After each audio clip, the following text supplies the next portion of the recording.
¿Qué tal el reciente y pues muy trágico incidente con una pipa de gas allá en Iztapalapa? Nos golpeó, ¿no?, con la dura realidad de los riesgos que implica transportar materiales peligrosos. Las consecuencias, bueno, ya las conocemos. Fueron devastadoras. Pérdidas de vidas, muchos heridos y toda una comunidad sacudida.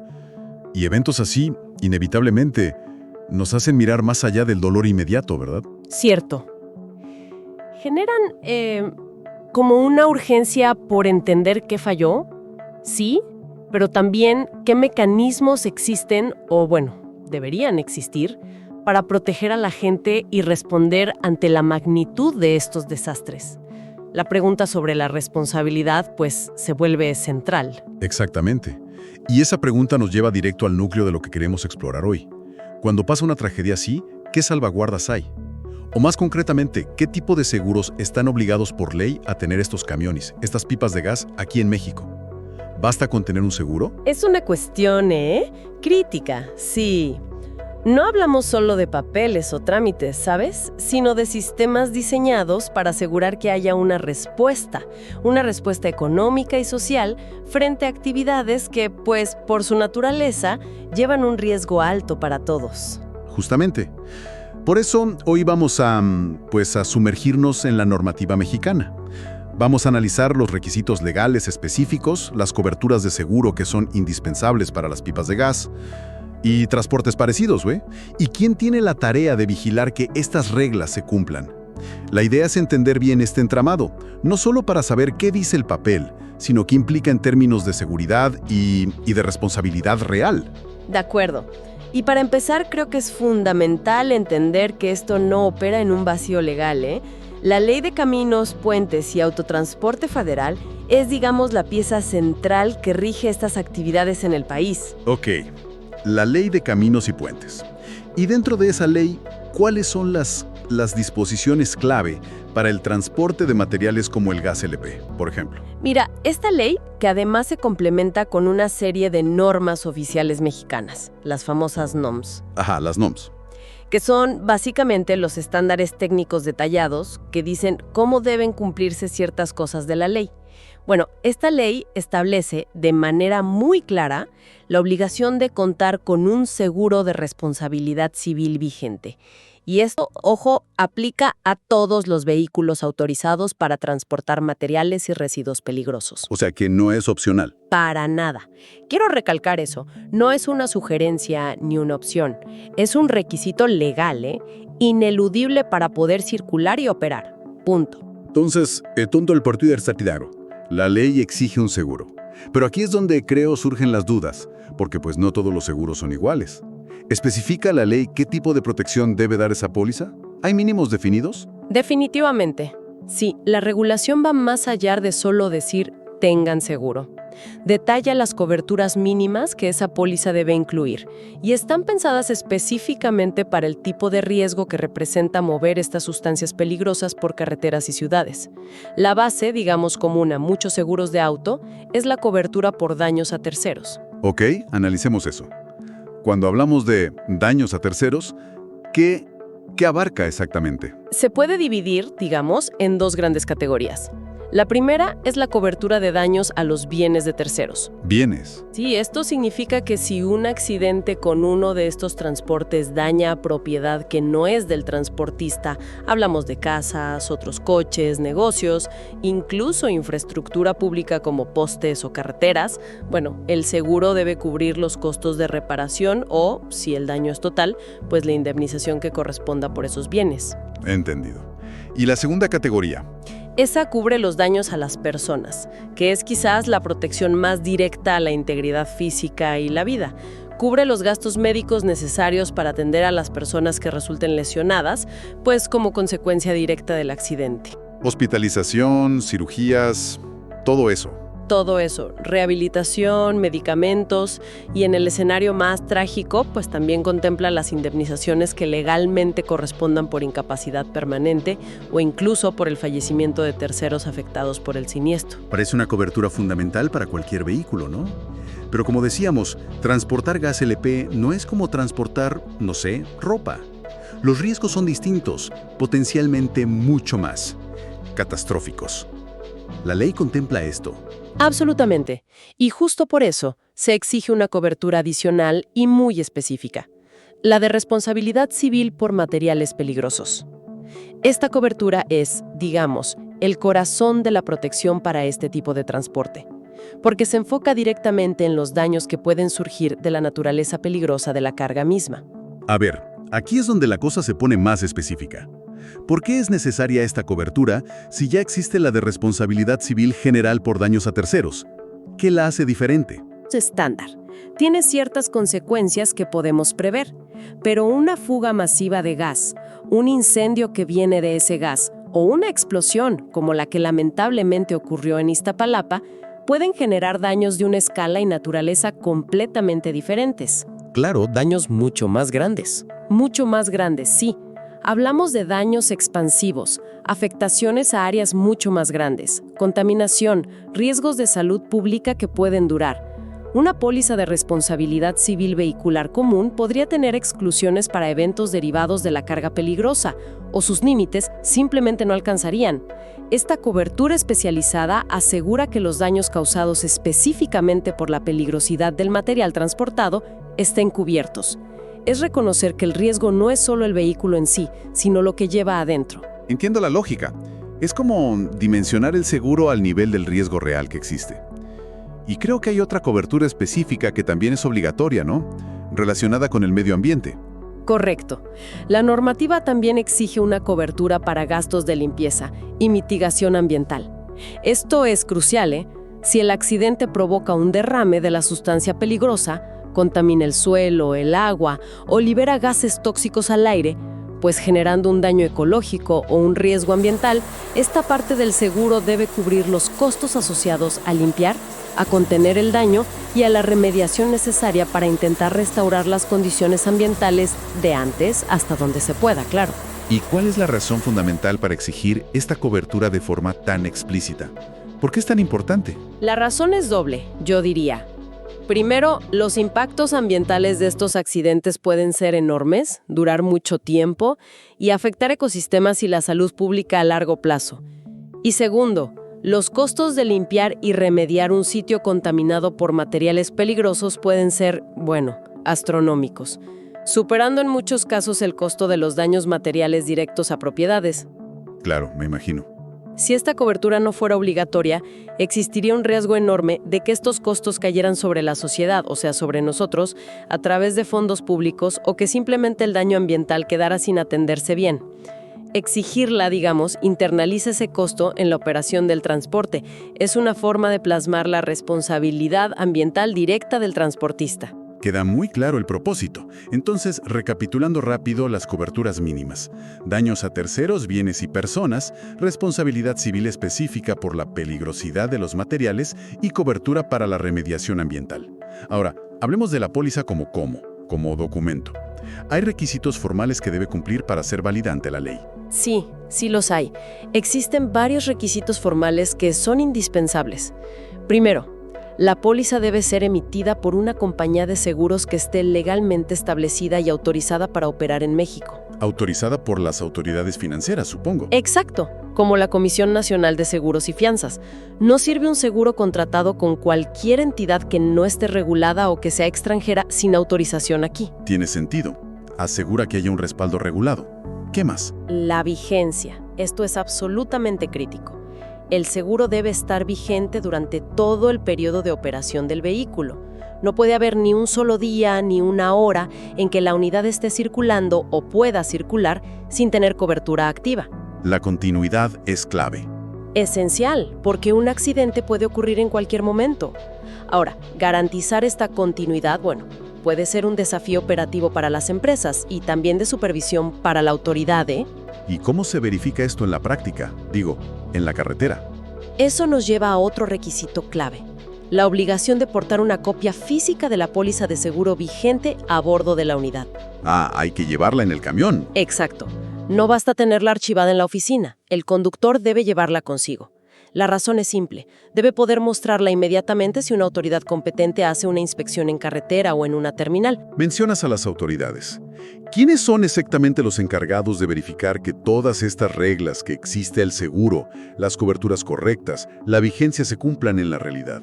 Porque tener la ley escrita es una cosa, pero asegurar que se aplique, ese es el verdadero reto.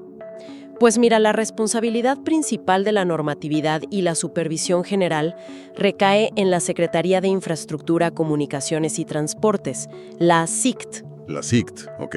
Sin embargo, en la operación diaria, sobre todo en carreteras y vialidades federales, el brazo ejecutor en campo suele ser la Guardia Nacional. ¿Y cómo hacen esa supervisión?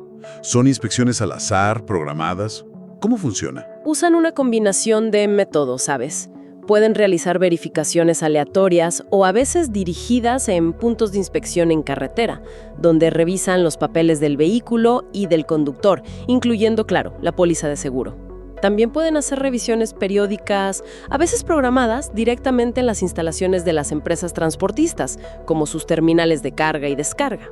Entiendo. Y además hay un control administrativo que es fundamental. Todas las empresas que hacen autotransporte federal de carga, y especialmente las que manejan materiales peligrosos, deben estar inscritas y mantener actualizada la información de sus unidades en el Padrón de Autotransporte Federal. ¿Un padrón que maneja la SICT? Exacto, gestionado por la SICT. Estar en ese padrón y cumplir con sus requisitos, incluyendo el seguro, es una condición previa para operar legalmente. Suena a un sistema con varios puntos de control, pero seamos realistas. La red carretera es enorme, el volumen que transporte es gigantesco. ¿Qué tan efectiva puede ser esta supervisión en la práctica? ¿Es posible que haya unidades circulando sin cumplir al 100%? Ese es precisamente uno de los grandes desafíos, ¿no?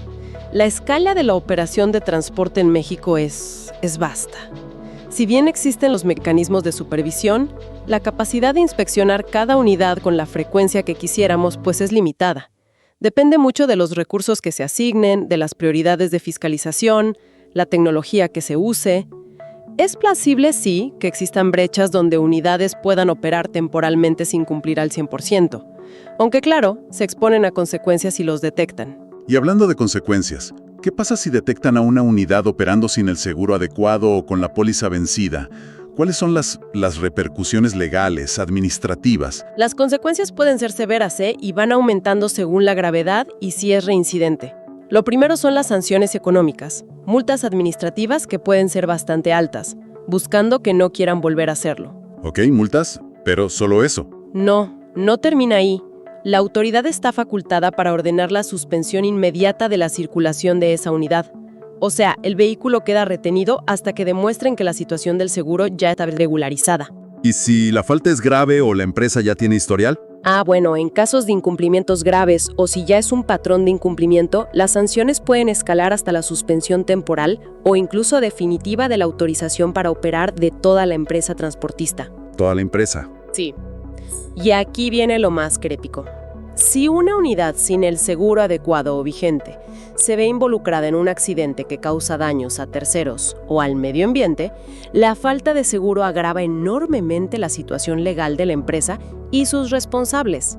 Aparte de tener que afrontar la responsabilidad civil por todos los daños directamente con el patrimonio de la empresa, porque no hay seguro que responda, ¿verdad? Claro. Puede derivar en responsabilidades penales para los administradores o representantes legales de la compañía y potencialmente también para el conductor, dependiendo de las circunstancias del accidente y el grado de negligencia que se determine. El riesgo es considerable entonces, no solo financiero, sino también en términos legales y hasta penales. Volvamos ahora al caso específico que detonó esta conversación, el de Iztapalapa. ¿Qué información se sabe sobre la situación del seguro de la pipa involucrada en ese lamentable suceso? Bueno, según la información que se difundió públicamente poco después del evento, la empresa propietaria de la unidad, que se identificó como transportadora Silsa, emitió un comunicado. Ajá. En ese comunicado afirmaron que el tractocamión involucrado en el accidente sí contaba con seguros vigentes. Mencionaron específicamente que tenían 3 pólizas distintas. 3 pólizas. ¿Dieron detalles sobre qué cubrían esas pólizas? ¿Se sabe algo? Sí, Según su comunicado, especificaron que estas pólizas incluían las coberturas exigidas por la ley aplicable. Mencionaron explícitamente la cobertura de responsabilidad civil y la cobertura para daños ambientales. ¿Y dijeron algo sobre si ya estaban activando esos seguros para responder por los daños? La empresa comunicó también que a raíz del incidente habían iniciado de inmediato los trámites necesarios con sus aseguradoras para activar esas pólizas y así poder responder por los daños materiales, las afectaciones a las personas y los impactos sociales derivados del accidente. Ahora, es crucial entender que esta es, hasta ahora, la versión que dio la propia empresa involucrada. Es un punto importante, sí. La declaración de la empresa es una parte de la historia, pero supongo que habrá investigaciones oficiales para corroborar todo esto, ¿no? Indudablemente. La existencia de las pólizas, digamos, es el primer paso formal, pero luego viene todo el proceso de investigación pericial para determinar las causas exactas del accidente, el ajuste por parte de las aseguradoras para evaluar la magnitud de los daños. Claro, y ver si aplica la cobertura. Exacto. Y finalmente, la aplicación efectiva de las coberturas según los términos y los límites que se contrataron en cada póliza. Las investigaciones oficiales de las autoridades competentes serán las que determinen, fehacientemente si se cumplían todos los requisitos legales y técnicos y, claro, las responsabilidades finales. Muy bien, creo que hemos cubierto bastante terreno y el panorama legal y de seguros está más claro ahora. Si hacemos una síntesis rápida, existe un marco legal robusto en México con la Ley de Caminos y Puentes y las NOMS que imponen obligación de tener seguros específicos para transportar materiales peligrosos. Así es. Y vimos que no es un seguro genérico cualquiera. Debe incluir coberturas mínimas esenciales, proteger a terceros por daños a sus bienes y a sus personas, una responsabilidad civil que atienda específicamente los riesgos de la carga peligrosa y una cobertura para los costos de limpieza y remediación ambiental si pasa algo. También establecimos que esas pólizas deben cumplir requisitos formales, emitidas por aseguradoras autorizadas en México, vigencias sin interrupciones y llevarla en el camión. Y que la supervisión, aunque tenga sus desafíos prácticos, es tarea de la SICT y la Guardia Nacional, con consecuencias serias como multas, suspensiones e incluso responsabilidad penal si no cumplen y hay un accidente. Correcto. El andamiaje normativo y de aseguramiento está diseñado, sí. Sin embargo, y volviendo al doloroso evento que nos impulsó a esta conversación, la existencia de leyes, regulaciones y pólizas de seguro, aunque es fundamental, es solo una cara de la moneda, ¿no crees? ¿A qué te refieres con eso? ¿Qué nos falta considerar? Me refiero a que tragedias como la de Iztapalapa y otras similares que lamentablemente hemos visto, nos fuerzan a mirar más allá de los documentos y los requisitos formales. Nos obligan a cuestionarnos, ¿son suficientes las normativas actuales tal y como están implementadas y supervisadas? Y quizás una pregunta aún más profunda. ¿Cómo podemos fortalecer no solo la fiscalización del cumplimiento en papel, sino, sobre todo, la prevención efectiva de estos siniestros? Es una reflexión necesaria, sí. Planteas que el enfoque no debería ser solo reactivo, o sea, asegurar la compensación después del desastre, sino proactivo, en evitar que ocurra en primer lugar. Exactamente. ¿Estamos invirtiendo lo suficiente y de manera eficaz en la prevención? Y esto abarca muchos factores, ¿eh? El mantenimiento riguroso y certificado de las unidades, las pipas, los tanques, las válvulas, la capacitación continua y de calidad para los operadores sobre manejo seguro y respuesta a emergencias. La planificación de rutas seguras también. También, la cultura de seguridad dentro de las empresas transportistas. Verificar una póliza es importante, sí, pero no garantiza por sí sola que la operación se asegura en la práctica.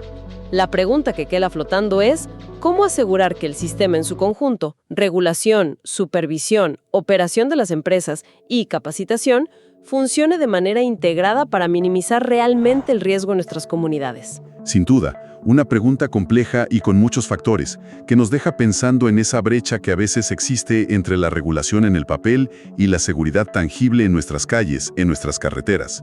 Un desafío constante para autoridades, empresas y para la sociedad en general, ¿no? Un desafío que exige atención continua y un enfoque integral que vaya más allá del cumplimiento formal. La seguridad pública y la ambiental dependen de ello. Definitivamente. Pues muchas gracias por guiarnos a través de este análisis tan detallado. Esperamos que esta exploración haya aportado claridad sobre un tema que es tan relevante y a menudo bastante técnico.